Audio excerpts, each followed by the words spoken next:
qiyomat kunida farzandlarimiz Allohga bizni shikoyat qilishi mumkinligini, biz bilan husumatlashi mumkinligini bilasizmi? Ertaga qiyomat kunida farzandingiz Allohga borib sizni otam meni nimaga sayohatlarga olib bormadi, otam menga nimaga iPhone olib bermadi deb va hokazo bunaqa narsalar bilan shikoyat qilmaydi. Ertaga farzandimiz Allohga bizni yo Robbiy, ota-onam seni menga tanitishmadi, senga qanaqa ibodat qilishimni o'rgatmadi, seni kalomingni yodlatmadi deb biz bilan husumatlashishi mumkin. Bu Qur'onda oyatlarda va hadislarda juda ko'p bu haqda keladi. Shuning uchun biz bolalarimizga asosiy narsalarni beraylik. Ertaga Allohning oldida birinchi so'raladigan narsalarni beraylik. Robbisini tanitaylik, dinini tanitaylik.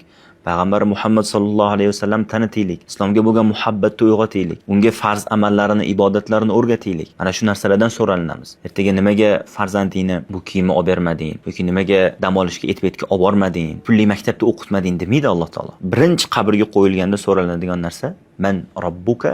Robbing kim? Dining nima? Va Muhammad sallallohu alayhi vasallam kim deb so'ralinadi. Shuning uchun asosimizni, tarbiyamizni, bolalarga bo'lgan tarbiyani birinchi o'ringa qo'yaylik. Ota-ona bolaga beradigan eng go'zal tarbiya islom va dindan keyin go'zal axloq. Bolalarimizni go'zal xulqli, odobli, tarbiyali qilib tarbiyalashimiz bizning vazifamiz. Bu narsani qochirmaylik. Bolalarimizni qo'limizga mana shu telefonlar, uydagi televizorlar, ana shu narsalar tarbiya qilyapti. Bu narsalarga qo'yib qo'ymaylik.